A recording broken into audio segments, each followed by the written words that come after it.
જય સોમનાથ.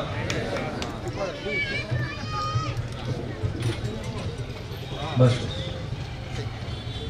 આજે આપણી આ સભામાં ઉપસ્થિત આપણા સમાજના પટેલ શ્રી દામજીભાઈ, આપણા સમાજના અધ્યક્ષ લખમભાઈ, તેમજ આપણા સમાજના પૂર્વ પટેલ પ્રભુદાસ કાકા અને કિરીટભાઈ, તેમજ આપણા નેશનલ પ્રેસિડેન્ટ જગદીશભાઈ, લોઢી સમાજના પટેલ શ્રી બાબુભાઈ અને પૂર્વ પટેલ તરણેતર અમારા ગણેશભાઈ, વડીડુમ ચુનીભાઈ ગોહેલ, મોહનભાઈ ભાડાવાળા અને બધાના નામ લેવા જઈશ. હવે તમારું મોટું કામ બગડશે એટલે આદરણીય મંચ અને અહીંયા ઉપસ્થિત ખારવા સમાજના બધા ભાઈઓ, બહેનો, માતાઓ અને વડીલો. રીતેશભાઈ ઘણી બધી વસ્તુ કીધી છે, મારે તમારો વધારે ટાઈમ લેવો નથી, પણ ઘણીવાર સમાજની ઘણી બધી બાબતોથી આપણે લોકો વાકેફ નથી, આપણે પૂરી ખબર નથી.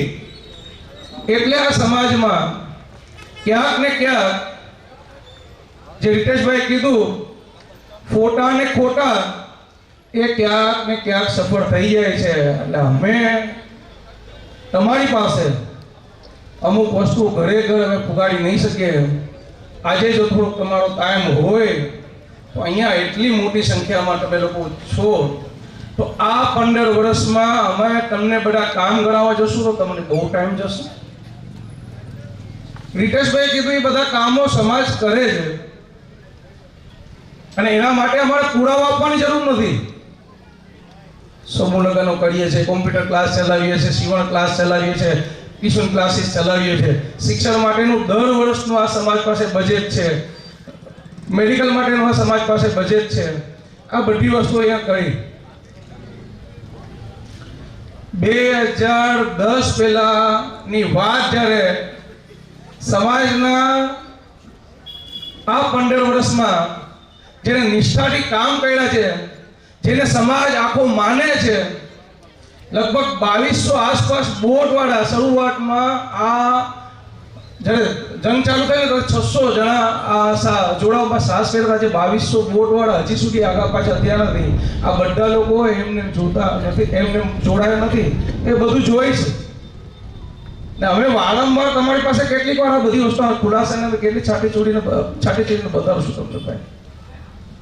રીતેશભાઈ કીધું એવા બધા કામ તમે વિચારજો, ઘરે જઈને શાંતિથી વિચારજો. સમૂહ લગ્ન કરાવવા એટલે ખાલી કહેવા માટે સમૂહ લગ્ન કરાવશે એવું નથી. દર વર્ષે આ દીકરીઓના પરિણામો માટે, એના સામિયાળા માટે, દીકરી દીકરાના સારી રીતે પ્રસંગ કરવા માટે, એને કરિયાવર આપવા માટે લાખો રૂપિયાની જરૂર પડે.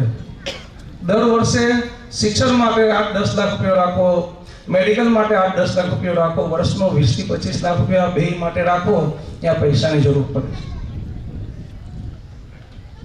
આ સમાજમાં કોઈ બી પ્રકારની મુશ્કેલી થાય અને કોઈ બી રીતે આપણે મદદરૂપ થવાની વાત આવે તો અહીંથી તમને કહી દઉં, હું થોડીક અમુક બાબતો તમને કહીશ કે આ ખારવા સમાજ સાગરપુત્ર ફાઉન્ડેશન કોઈની પાછો હટ્યો નથી. 2-4 જ વાત કહી દઉં. ઘણી સેવાની બાબતમાં આપણે લોકો લાગણીમાં આવી છે, ઘણી બધી સારી વ્યક્તિની વાતમાં આપણે લોકો લાગણીમાં આવી છે. પણ લાગણીમાં આવીએ તો ભગવાને આપણે સમજવા માટે જે મગજ આપેલું છે એનો સદુપયોગ બી કરવો જોઈએ. લાગણીમાં આવીને ઘણીવાર માણસો ટીવી જોતા હોય તો રડી પડે, પણ આપણે બાજુમાં 4 જણા બેઠા હોય ને એને જોઈને હસતા હોય છે. લાગણી બરોબર છે, પણ જેની પાસે 4 જણા બાજુમાં બેઠા છે એ શાંતિથી એ વસ્તુ સાંભળતા હોય છે, કેમ કે એ થોડુંક ભગવાનને મગજ આપ્યું છે એના માટે વિચારતા હોય છે. મિત્રો, તમે બધા લોકોએ નગરપાલિકામાં ગઈ વખતે બી આપણે લોકોને જીતાડવા માટે ખૂબ મદદ કરી હતી, પણ આ સમાજમાં આ જ વોર્ડમાં ઘણા લોકો એ લોકોની વાતમાં આવે અને એ લોકોને બી મત આપીને જીતાડ્યા હતા. જે લોકો એની વાતમાં રહ્યા હતા, રીતેશભાઈ બધો હિસાબ આપી દીધો, ખુલાસા આપી દીધા. તમે 5 વર્ષ જોઈ લીધા છે, મારે બધી ઊંડાણમાં ઉતરવું નથી. કાલે એ ભાઈ સ્વીકાર્યું છે, એ વાતમાં હું બી ખુલાસો આપીશ.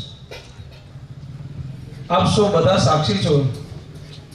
રીતેશભાઈ જે હમણાં વાત કરી, આ સમાજમાં જેટલા બી કોઈ ગ્રુપ છે, કમિટી છે, આપણા સમાજના છે એ બધા લોકોને સાથે અમારે બાપ મળ્યો વેર નથી. મેં ગઈ સભામાં બી કીધું, હમણાં બી તમને કહું છું, આ ચૂંટણી પહેલા જ અમે લોકો નાના મોટા કોઈને મન દુઃખ હોય તો અમારે ઘરની પેઢી ક્યાં ચલાવી છે? આ બધાને ભેગા કરીને સમાજ ચલાવવો છે.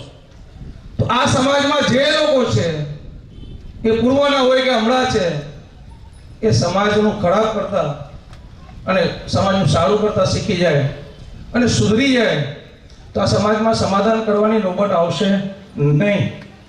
હું જીવીશ તો તમને કહીશ કે તમે સામે કોઈ 5-15 વર્ષમાં આ બાબત બનશે ને તો તમે જાતે જ જોશો કે માણસ ખાલી સુધરી જાય એટલે શું? આ સમાજનું અહિત કરવા વાળા, આ સમાજના જુવાની અને ગેરમાર્ગે દોરવા વાળા, આ સમાજની આવનાર પેઢીને ક્યાંક ને ક્યાંક આ વિસ્તારમાં રહેતા એક નાના વર્ગના બચાવને ક્યાંક ને ક્યાંક વ્યસનોમાં ઝોકવા વાળા, એના નિજી સ્વાર્થ માટે ચૂંટણીઓ આવે ત્યારે મત માંગીને એના પોતાના ઘર પડવાના ધંધા બંધ કરી લે અને જ્યારે ચૂંટણી આવે ત્યારે સમાજમાં મત માંગીને સમાજના કામ કરતા થઈ જાય તો આ નોબત આવશે નહીં. કોઈ સમાધાનને આ ટેવ માટે ચિંતા કરવાની જરૂર નથી. અને અમને ખુલાસા આપવા પડે એમાં અમને હવે જ્યારે વાત છે તમને કંઈક અમારે ખુલાસા આપવાની અથવા કોઈ વસ્તુ કરેલી છે ગણાવવાની તો તમે ગણી લેજો ભાઈ. મેં એક ચોપાનિયામાં કોઈ પણ આક્ષેપ નથી કર્યો. ખારવા સમાજ સાગરપુત્ર ફાઉન્ડેશન આ સમાજનો 90% વર્ગ ક્યાંક ને ક્યાંક પીડાતો હતો, એના ઉપર ક્યાંક ને ક્યાંક જુલુમ થતા હતા, એના પરિવાર એના ધંધાની સેફટી એ લોકોને એવું લાગતું હતું કે હવે આ દિવસે દિવસે આનો ત્રાસ વધતો જશે. ત્યારે આ સમાજના જ લોકોએ, ખારવા જ લોકોએ, બધા પરિવારે 90% લોકોએ બહાર આવી અને આની સામે ક્યાંક ને ક્યાંક આ વસ્તુ બંધ થાય એના માટે એ લોકોએ સંઘર્ષ કર્યો. સંઘર્ષ કરીને કર્યું શું? બધા પૈકી લડાઈઓ ચાલુ રાખી, કાયમી માટે બધાને બદનામ કરવાના અને બધાને જે લોકો સારા માણસો હોય આ સમાજનું અહિત ન કરતા હોય એના વિશે એના કેમ્પિંગ ચલાવવાનું ચાલુ કર્યું. નહીં, સમાજનું જાત દૂષણ છે એને લડવાનું કામ કાલે બી ચાલુ હતું અને 15 વર્ષ પહેલા બી ચાલુ હતું ને આજે બી ચાલુ અને આગળ બી રહેશે. એ નક્કી કરી લીધું. મારે એ ખુલાસા નથી કરવા, પણ આ સમાજની વ્યવસ્થાઓ થઈ એમાં મોટા ભાગના અત્યારના યુવાનો ક્યાંક છે એ સમય જે 7-8 વર્ષના હતા અત્યારે 20-22 વર્ષના છે, એ લોકોને ક્યાંક ને ક્યાંક એ પરિસ્થિતિ ખબર નથી ને શા માટે આપણે વ્યવસ્થા કરવી પડી એ લોકોને ખબર નથી. પણ અહીંયા બેઠેલા વડીલો, આ યુવાન છોકરાના મા બાપ, એના કાકાઓ, એના વડીલો, એ લોકોએ આ અત્યારની જે પેઢી છે એને સમજાવવું પડશે. શા માટે આપણા સમાજનો એક ચોક્કસ વર્ગ આમાંથી બહાર આવી અને શાંતિથી જીવવા માટે સમાજનો જે, હું એમ કહું છું કે વડીલ કે કોઈ મોભી કે સમાજની કોઈ વ્યવસ્થા એને જ્યારે પીડા આપતી હોય, જ્યારે એને અતિશય દુઃખ આપતી હોય કે એના પર જુલુમ કરતી હોય ત્યારે એને શાંતિથી જીવવા માટેનો હક છે ને એને બહાર આવવાનો બી હક છે. કાલે ખારવા સમાજ સાગરપુત્ર ફાઉન્ડેશન બી મનમાની કરવા પર ઉતરે તો એનો બી વિરોધ કરવાનો આ સમાજનો હક છે. ને જ્યારે આ લડાઈ 2010-11 માં થઈ તો તમારા બચ્ચાઓને અત્યારના યુવાનને કેવો શા માટે થઈ?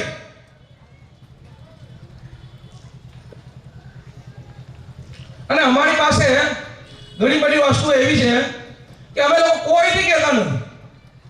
તમે જરા વિચાર કરજો કે 2010-11 માં જે વડીલો બેઠા છે એને બધાને ખબર છે કે એવી બધી માથાકૂટો ચાલુ હતી. કોઈ પણ આક્ષેપ પ્રત્યક્ષ કરતા નથી, પણ તારે શું ચાલતું હતું બધા લોકો જાણો છો. 2-3 વર્ષ સુધી માથાકૂટ ચાલતી હતી. આ સમાજને સ્વતંત્ર શાંતિથી જીવવા માટેની લડાઈ. આ સમાજમાં ક્યાંક ને ક્યાંક જે દૂષણ હતું એનો ભોગ આપણા પરિવાર બનતા હતા. જે મનમાની હતી, જેનો ક્યાંક ને ક્યાંક આ વ્યવસાય છે આપણો માછીમાર, એના હરેક ધંધાર્થીઓ એનો ભોગ બનતા હતા. એમાંથી બહાર આવવા માટેની લડાઈ હતી. તમારા દીકરાઓને તમારા અત્યારે જોવાની કહેવું પડશે. ખારવા સમાજ સાગરપુત્ર ફાઉન્ડેશન વિશે જે ઝેર ફેલાવવામાં આવે, તમે વિચાર કરજો કે કેના માટે ઝેર ફેલાવે. બહારના છે, અહીંયા કોઈ આવતા નથી, 5 વર્ષ પછી આવ્યા, ચૂંટણી પછી દેખાશે નહીં. મારો જાત અનુભવ કહી દઉં. ખારવા સમાજ સાગરપુત્ર ફાઉન્ડેશનમાં જે તે સમયે જ્યારે હું આ મીટિંગો થતી હતી કે સમાજને આપણે ક્યાંક અમારી બહાર લેવા માટે ત્યારે હું કુરશીઓ પાઠવતો હતો ને, જ્યારે બધા જાય ત્યારે કુરશીઓ ઉપાડતો હતો. આ સમાજ મને પ્રમુખ બનાવ્યો.